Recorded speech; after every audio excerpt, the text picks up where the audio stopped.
So I don't know if you remember, back in the 70s,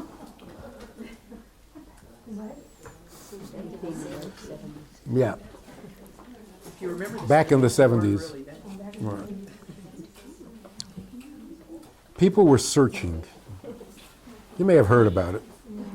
People were searching, people were disillusioned with what they had. Campuses were burning because they were irrelevant and people were frustrated. And everybody was into something spiritual, something meaningful, something radical, to change the world, to make the world better.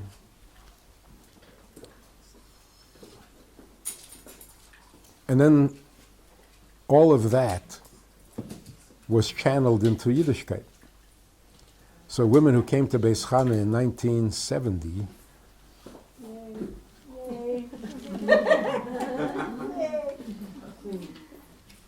Like the roll call at the Q's. I think you were the only one. Anybody else from the 70s? Let's do that. Let's do that. Let's do that. Let's do the 70s. Was there in the 60s? Yeah? Devorah I don't know. and I. Shalomit Tillis, we'll see her. Mary Mester. 70. She's in Chicago. Which I think she would be here. She could follow. But I gotta tell you, the first session of Beis Chana, which came as a total shock and surprise, because we had no idea what we were doing. I'm wondering about how it all started. Crazy. Why did you choose me? That's not the crazy part. Yeah, that's not the crazy part. It actually started as a joke. Okay, the Emmis. And it turned out to be a very good joke. We were sitting, we had just purchased, yeah. We had this big house, and the first summer, after we bought the house, it was sitting empty because everybody was out of town. So we were sitting around thinking, what should we do in the summer? And one of the things that that was interesting back then, the idea of shlichus was completely unformed. There was no real definition. A shliach shows up in a town and he doesn't even know what to say. Hi, I'm here. So are you building a shul? No. School? No. There was really no definition. So we're sitting around thinking, what should we do? Because there were no Chabad houses, you see. The idea of a Chabad house started much later. Not even all the mitzvahs. There were no miftzayim. So we're sitting around thinking, what should we do with this building? And there was a Baal Tshuva yeshiva for men in New York, and one in Israel, Chabad. So we were joking about women will feel left out.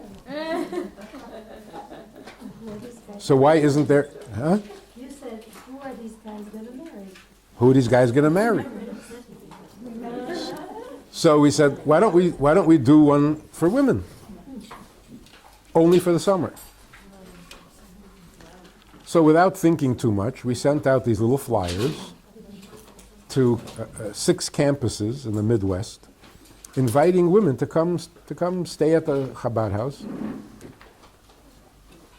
And yeah, and the plan was that the counselors, the Beis Rivka girls, who came to be counselors in the day camp, would teach. We had no idea what we were doing. 18 women showed up. All of them previous members of the SDS.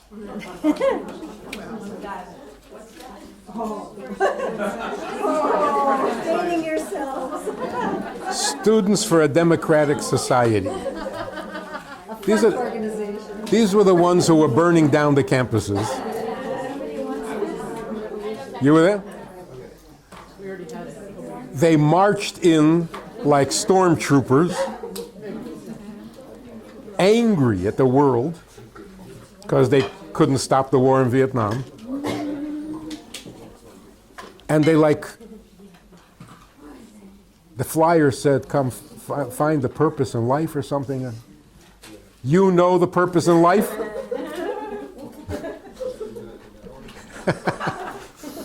They were scary.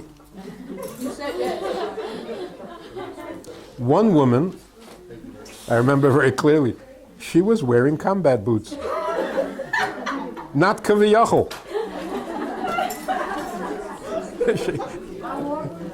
And when she walked, the whole building shook. Anyway, so we told them what the plan was. Listen to this plan. In the morning, you'll do a little sightseeing. Then you'll go do some shopping. This was before the Mall of America, but there was shopping. And then after camp is over, you'll have a class from around 4:30 till around 6:30, and then we'll have supper. And then we'll do it again the next day. I mean, after all, this is your vacation time. My mother was Bais. Huh?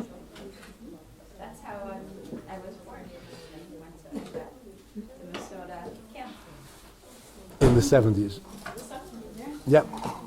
Anyway, that plan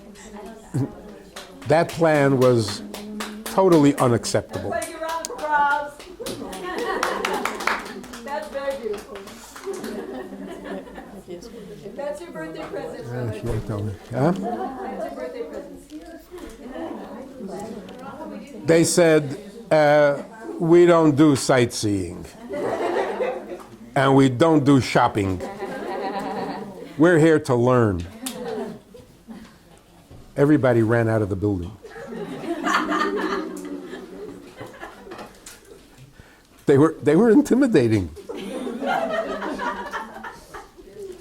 So without planning it, I ended up teaching.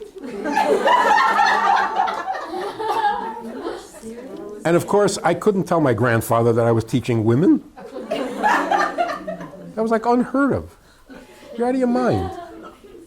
That's not kosher, it's not allowed, this is a disaster.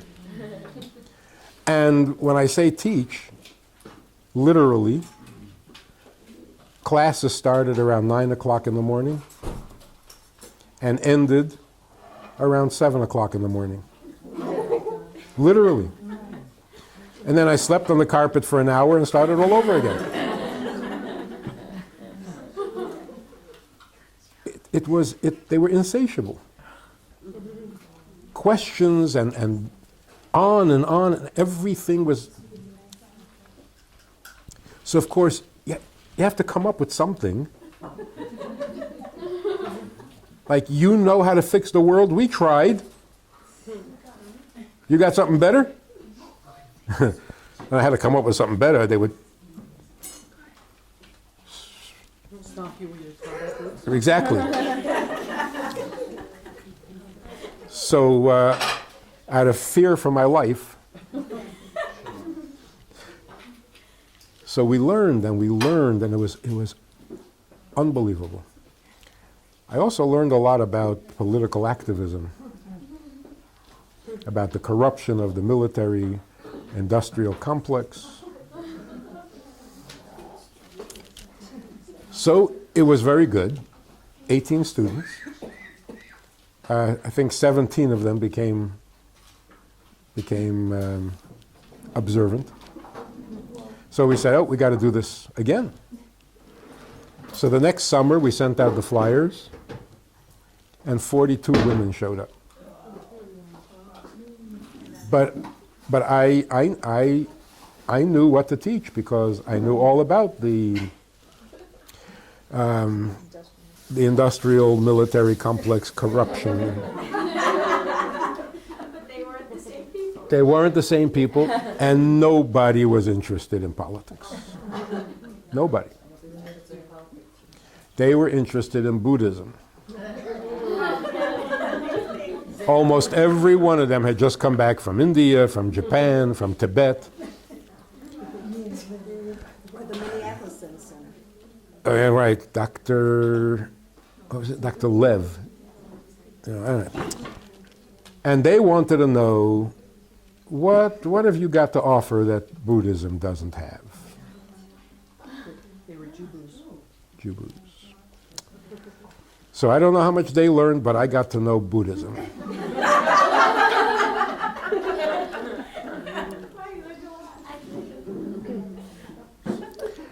So we decided, since it was so good, let's do a winter session. That's when people would come to Minnesota. In the winter. Yeah. One girl from California said, she looked up at the snow coming down, she said, "Is that where it comes from?" She saw snow on the mountain. She never saw snow coming down. So that was worth the whole trip. So the next winter, 102 women show up. And they really don't care about Buddhism. Or politics. They want macrobiotic food. And why do you eat so many tam-tams? Styrofoam. And the styrofoam, you're corrupting the planet. And every day in class, somebody brought me a big glass of carrot juice. Until my palms became orange. Do you ever drink carrot juice? Not from handling it, from drinking it.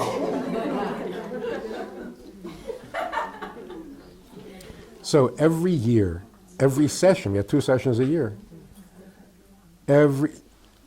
Whatever was interesting the year before was completely irrelevant the next year. Except for family. So if things were getting a little slow in class, needed to perk things up a little bit, I would say, you know how every daughter turns out like her mother? I'm still quoting you on that. I want you to know that. I'm still quoting you. And you know something? It's still true. Mirror, mirror on the wall. I am my mother after all. It catches up to you. But that always got a most powerful reaction. So, so relationships has always been relevant. And we can't seem to get it right. And part of the reason is, like I was saying before, we're so stuck on things. What are you getting from your husband? What's he good for? That's a dangerous question because many of them are not good for anything.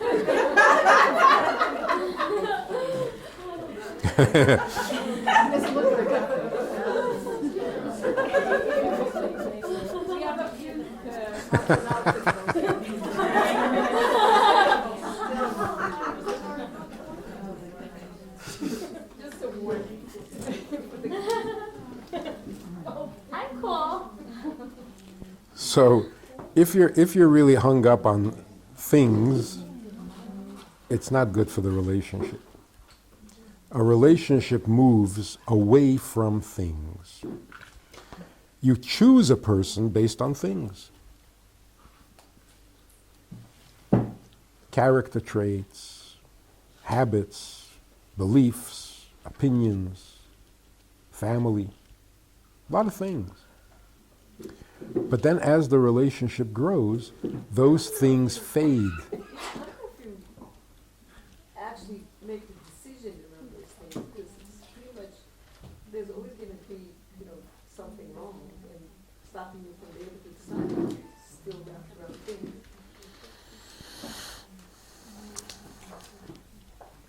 It's necessary when you're dating or when you're choosing, of course you have to check out all things.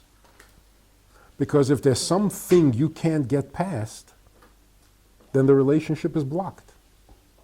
So you want to check and make sure that all the things about this person are, at the very least, tolerable. So that it won't interfere or block the growth of the relationship. But as the relationship grows, those things become less and less important, and the person becomes more and more important. Then it becomes a real relationship. But sometimes you see a guy who's married 3 years, and he comes to me and he says, I noticed the other day my wife has a habit of... I said, excuse me, you still dating her? You're still evaluating? Yeah, but my wife, she's your wife. That's where the sentence ends. So whatever it is, what's the difference? But they're still dating. And of course, nobody's happy.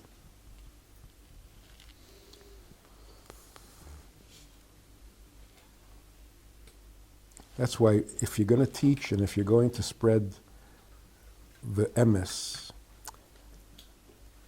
the nature of the relationship between us and God, God and us, it is the ultimate crucial ingredient. And if we get it right, it's wonderful. Like, for example, at Har Sinai, when we got married, did God say anything about loving us? No. No. Choosing us, but not loving us. Because love grows. Or disintegrates, one or the other. What did God say? God said, "Va'atem tihiyu li." Segula, whatever. But the main words were, "Va'atem tihiyu li." You will be mine. And what do we say under the chuppah? Hariat mekudeshet li. Not I love you. Because love is flimsy. Va'atem tihiyu li. Hareat mekudeshes li. The rest of the sentence really is irrelevant. Somewhere later on, God says, Ahafti eschem Amar Hashem. It's in a Navi somewhere. But for 40 years, he never said, I love you. The 40 years in the desert. He never said, I love you. He said, I'm angry at you. He draws us, though, into the relationship by saying, aside from something, shaving, look how good I am to you. Practical. Then, in Tehillim, things become a little more personal. And then Shir Hashirim, we're getting very personal. In fact, there was an opinion that this is too personal to publish. That it shouldn't be considered one of the books of Torah. Then the Zohar comes along and makes it even more personal. Now Hasidus is the conclusion of this relationship. So very briefly, I want to tell you this thing. The Rebus says, and these Maimarim are so dramatic, and people just take it as, yeah, there's another Maimar, casual. Gan Eden is the reward for keeping the Torah. And that's why only the neshama goes to Gan Eden. Because the body really doesn't relate to Torah. Tchias HaMesim, the resurrection after Mashiach comes, that's going to be the reward for mitzvahs. And that's why it's going to be in the body because doing mitzvahs is 90% body. Without a body, you can't do a mitzvah. So the Rebbe says this, and not in so many words, but this is the message. When you get to heaven, you are going to realize how much pleasure God gets from your study of Torah. Right now, you have no idea. After Mashiach comes, you're going to get to see how much pleasure God gets from your doing mitzvahs. Because right now, you have no idea. But then, in a very dramatic statement, the Rebbe says, but that's not the main reward. Neither of them is the main reward. In fact, it's a little misleading. The reward in heaven is for learning Torah, and the reward is that you will feel or experience the pleasure that God gets from your study of Torah, which gives the impression that you are precious to Him because you study Torah. And that's why there was this attitude in the times of the Baal Shem Tov, if you don't study Torah, you're not going to heaven. So you don't count. They really believe that. But then the reward for mitzvahs, which is even greater, is that you will get to see and experience the pleasure that He gets from your mitzvah, which gives the impression that you are precious because you do mitzvahs, which is better because everybody does mitzvahs. But still, it sounds conditional. God gets pleasure when we do mitzvahs. But what's going to happen in Olam Haba, after resurrection, after Tchias HaMesim? This is the Rebbe's bombshell. The ultimate reward and the ultimate perfection of a Dira B'Tachtenim is that we will get to see and experience the pleasure that God gets from a Jew before he does mitzvahs, before he studies Torah, just because he's a Jew. And that cannot be revealed by a prophet because the world will not tolerate it, the world can't accept it. I said this once at a table, Shabbos table. Goyim wouldn't have the choice to be a Jew if they want to. No. Only before Mashiach. After Mashiach, there's no conversion. Right. Yeah. So I said this at the table. I said, ultimately the world is going to experience the fact God gets pleasure from a Jew just because he's a Jew without. And this woman, a Jewish woman, said, well, wait a minute, what about non-Jews? Why only Jews? Bingo. See? We're not ready. So I said to her, what is it, you can't take a compliment? If a man said to you, I love you more than anyone else in the world, and you said, what about my sister? Why just me? Okay, he'll never say it again. You can't handle it. You're not. So why are we waiting 5,000 years? What does it mean there's going to be a Dira B'Tachtenim? Can anybody explain that? We're all working to make a Dira B'Tachtenim, a dwelling place for God in the lower world. What? First of all, why does he need a dwelling place? Isn't he everywhere?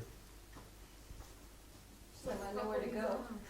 A dwelling place means a certain location to the exclusion. What, he wants to be limited to one place? The earth? Yeah, to his universe. I mean, that ultimately is true.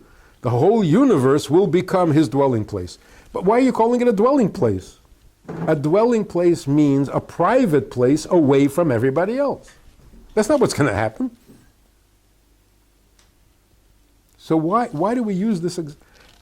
And also, we are here to make him a dwelling place. And once we make him a dwelling place, then what? Then we could worship him the best that we can. Well, then he'll reward us, and he'll go live in his dwelling place, and where will we be? Something's wrong here.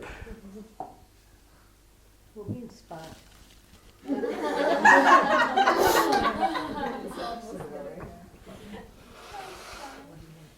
I think that's why we don't get along. Because everybody thinks that the dwelling place will be in his place. Well, you think he's going to live by you? No, he's going to live by me.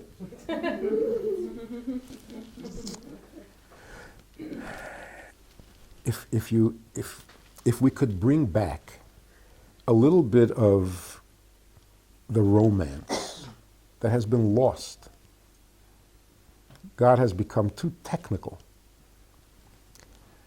What is God saying? Make me a dwelling place. If you listen, make me a dwelling place means marry me. Doesn't mean build me an apartment. We're not carpenters.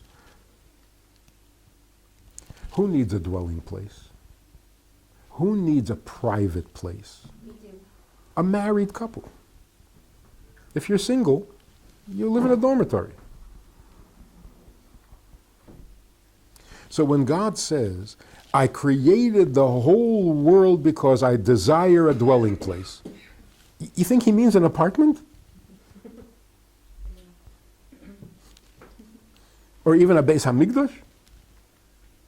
He created the whole world so that he can live in a Beis HaMikdash?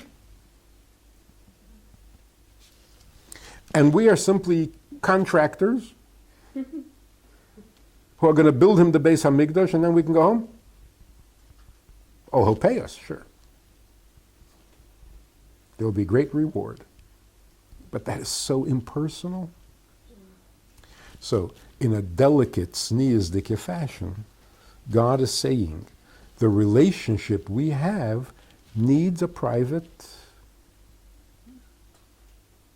arrangement. But you can't just go off and get married. Everyone in the community has to come and celebrate your marriage. Because if someone thinks that this marriage is not appropriate, it kind of puts a damper on. So what's going to be after Mashiach comes? The whole world will be thrilled by the relationship that we have with God that they don't have. Like guests at a wedding. What are they so excited about?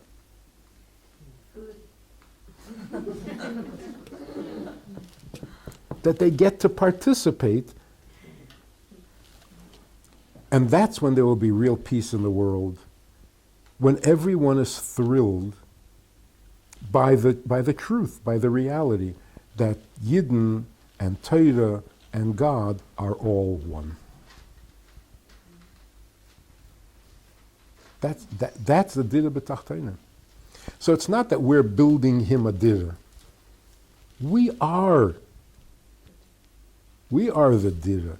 He's just being sneeze about it. So I got to tell you this. In the Rebus Diary, the Rishimis, the Rebbe records many conversations that he had with the previous Rebbe privately, almost like the grooming to become the next Rebbe. So the previous Rebbe shared with him things that were not said in public. And the Rebbe many times mentioned that when my father-in-law told me something privately, I reveal it publicly. How can I do that? My father-in-law knows that whatever he tells me, I will not be able to keep it a secret, and I will make it public. So when he tells it to me and he says it's private, he knows it's not going to be private. So I have his unspoken permission to make it public. Anyway, so in this diary, the Rebbe records this conversation. The previous Rebbe said to him, only twice in my childhood did I hear my father review the Parsha on Friday. Maver Sedra. You're supposed to read the weekly portion on Friday before Shabbos begins. But he says, I only heard my father do it twice. Once Parshas Lech Lecha and once Parshas Vayera. He says, when I heard my father reading the Parsha, it turned me into a Baal Tshuva. I became a Baal Tshuva. This was when he was 11. And then he describes it. He says, my father was saying, and God spoke to Avram. Vayemer Hashem el Avram, lech lecha. And tears were streaming down his face.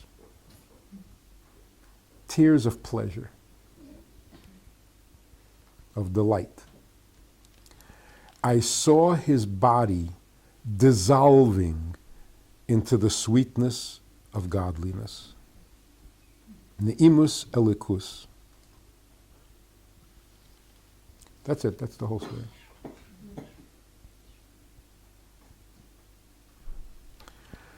So you got to wonder, there are some pretty sweet, emotional sentences in the Torah that can make you weep with pleasure. Some of the conversations between Moshe and God.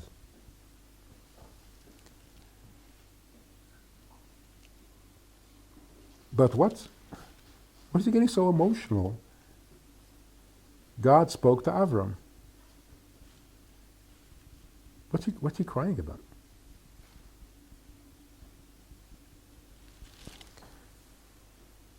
If we don't get that, then we're missing everything. If reading the Torah doesn't make you cry with pleasure, you're not hearing. You're not getting it. So let's take a look at that pasuk. Where was Avram at the time? His name was still Avram. It was not Avraham.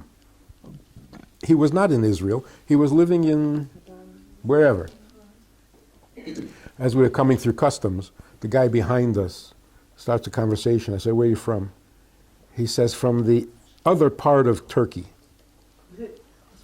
So what's the other part of Turkey? He says, where Abraham was born. In Ur. Yeah. I didn't know it was Turkey. I thought it was Iraq. Anyway, those borders changed. So the point is, he was living someplace in the Middle East. His name was Avram. His father was the idol worshiper. And what happens? Vayemer Hashem el Avram. God comes to speak to him. That's not enough reason to cry. It doesn't say Avram prayed to God. No, he reached out to Avram. So how callous would it be if somebody would say, God spoke to Avram? Really? What did he want? How callous would that be? So what did he want? Like the Noah tape, the comedian with Noah. God calls to Noah, and Noah says, what? That's the reaction? So I was speaking at Bais Rivka after I had read this, and I said, and they gave me this blank look like, yeah, what's so exciting? So what? So I said, imagine if I told you that the Rebbe once called my grandmother.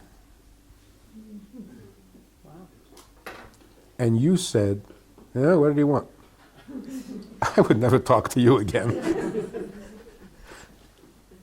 That's your reaction? I what? I'm busy. That's horrible. Okay, you really want to know what he wanted? God called to Avram. You know what he want? Okay, fine. I'll tell you what he wanted. He said to Avram, come to me. We all get hung up on the word. Lech lecha. Lech lecha. Go to... Oh, stop it. He said, come to me. Now can you cry? So the Barditchever wrote a song in which he says, no one has a relationship like we have with God. Because whenever he wants something, he says, Daber el b'nei Yisrael. Whenever he needs something, Tzavas b'nei Yisrael. Whenever he's upset about something, Emer el b'nei Yisrael. So when it says in the Torah, God said to Moshe, speak to the children of Israel, and our reaction is, oh no, now what? What? Another mitzvah? And by the way, it's a huge compliment to Chassidim. When the Rebbe was starting all those miftzayim, one after another, and I don't know if any chassid who ever said, oh, come on, I have no time for this. Enough already, we do the tefillin and the candles, stop with... Right. Now go get everybody signed up in a Sefer Torah. Knock it off. Nobody ever had that reaction. It was like, a new mitzvah, and everybody got excited. Not like we had spent a lot of spare time. And then Rambam. So if the Rebbe would say, okay, stop with the tefillin and do the Rambam. No. Just keep adding, piling it on. So how do we react to every time it says in the Torah, God spoke to Moshe, speak to the children of Israel? That's such an endearment. Why do we miss that? How could we miss that? It's almost like he has nobody else to talk to?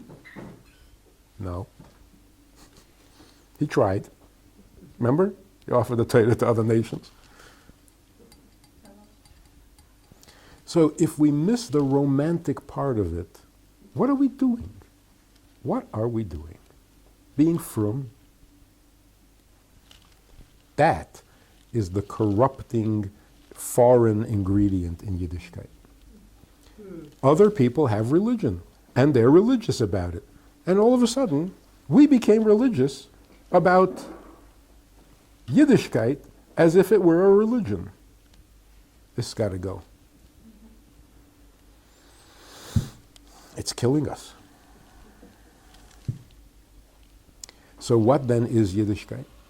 And again, if you say this, you're telling the absolute truth and it is 100% correct, and people freak out when you say it. Because we're just... What is Judaism? Judaism is a romantic, intimate relationship with God. Oh, come on! Where does it say that? Everywhere? Everywhere. There's a line in Tanya where the Rebbe is talking about how to handle uninvited thoughts. And the Rebbe says the best way to handle it is to simply ignore it. And then the Rebbe says, and don't be an idiot. Remember that? See, come on, the Rebbe would never say such a thing. No, you say it in Hebrew, then it's okay, because then it's kaviyachol. You know what I mean? The Rebbe says, "Al yehi sheita." Don't be an idiot. The Rebbe would never speak like that. Why? Because in English it's too real. In Hebrew it's okay. Shota. It's not as real. So the Rebbe says, don't be an idiot and try to elevate the unholy thought, because you can't. Right? Anyway, this guy was hanging around 770, who was obviously not a Lubavitcher, from Williamsburg, Borough Park, or something like that. And he's sitting there talking with the boys, and he keeps quoting Tanya, lines of Tanya. And they said, well, you know Tanya? He says, I know it by heart. And they said, oh, really? So now they have to test him. So they ask him, where does it say klipas noiga? He knew. Where does it say? He knew. They were really impressed. So somebody said, that's almost like a joke. Somebody said, and where does it say don't be an idiot? And this guy said, oh, every word in Tanya says don't be an idiot.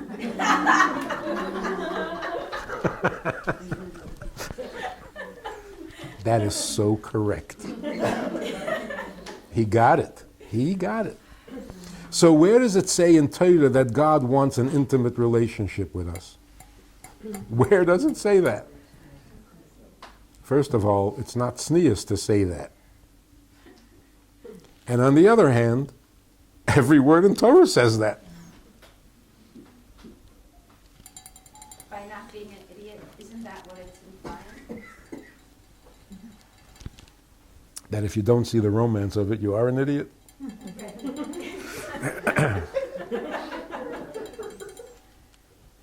At least insensitive. So I think now we have to actually create this revolution. Because even Chassidim they're not comfortable with making God so personal. I don't know why. But there's such a resistance. No, God is perfect. He doesn't need anything. What are you talking about?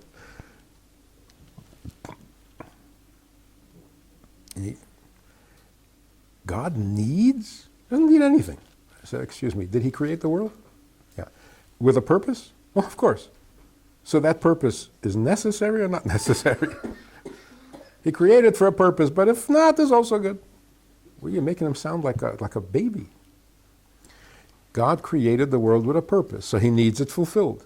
He doesn't need it. He decided that he wants it. What are you playing these games? Since when does God want things he doesn't need? That's immature.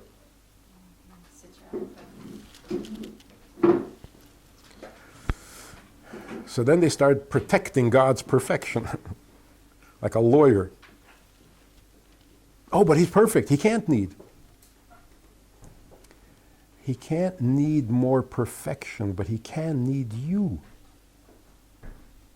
And that doesn't make him less perfect, that makes him lovable. I gotta tell you this story. In all the years in Bais Chana, people who got caught up in Christian cults can never get them out. There's no way. Because nobody's home. You're talking to the wall. So you try to reason, you scream, there's no one home. Forget about it. But this one man called me not long ago, 5 years ago.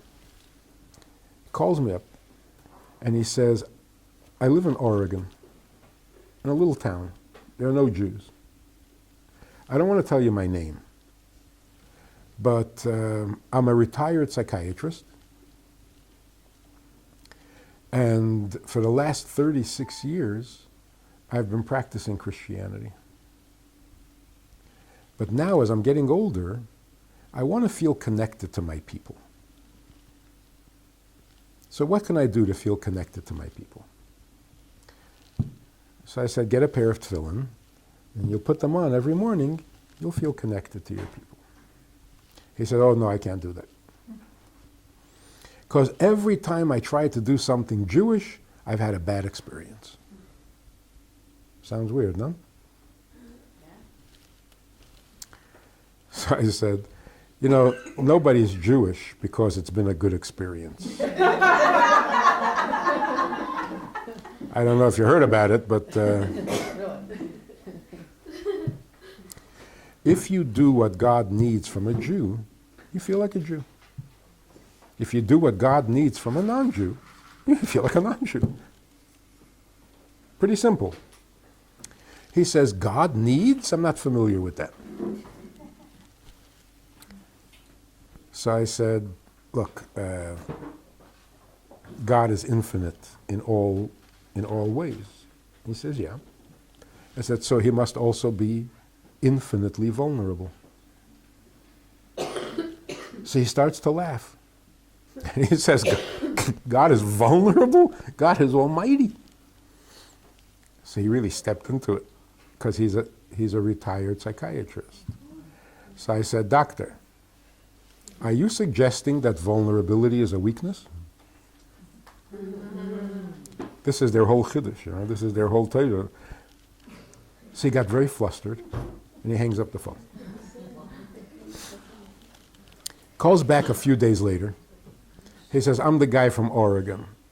I don't want to give you my name. Still. Where do I get tefillin?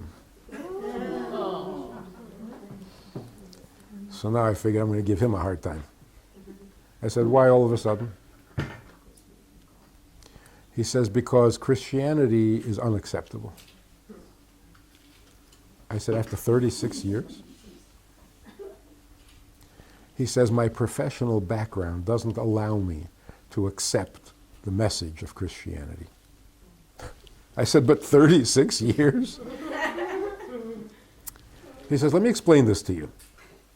In our profession, we know that if you claim to love somebody very, very much, but if they're not interested, their loss, not yours, then that love is not real. It's manipulation.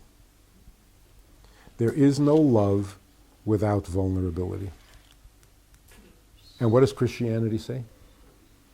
You want to be saved? I'll save you because I love you more than anything. Oh, you're not interested? Go to hell forever.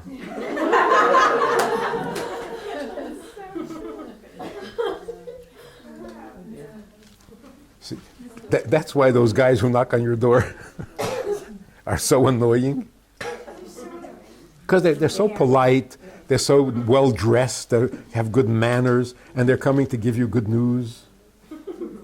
Why do you hate them? Because you know that when they walk away and you say you're not interested, you know what they're saying. We tried, too bad, bye.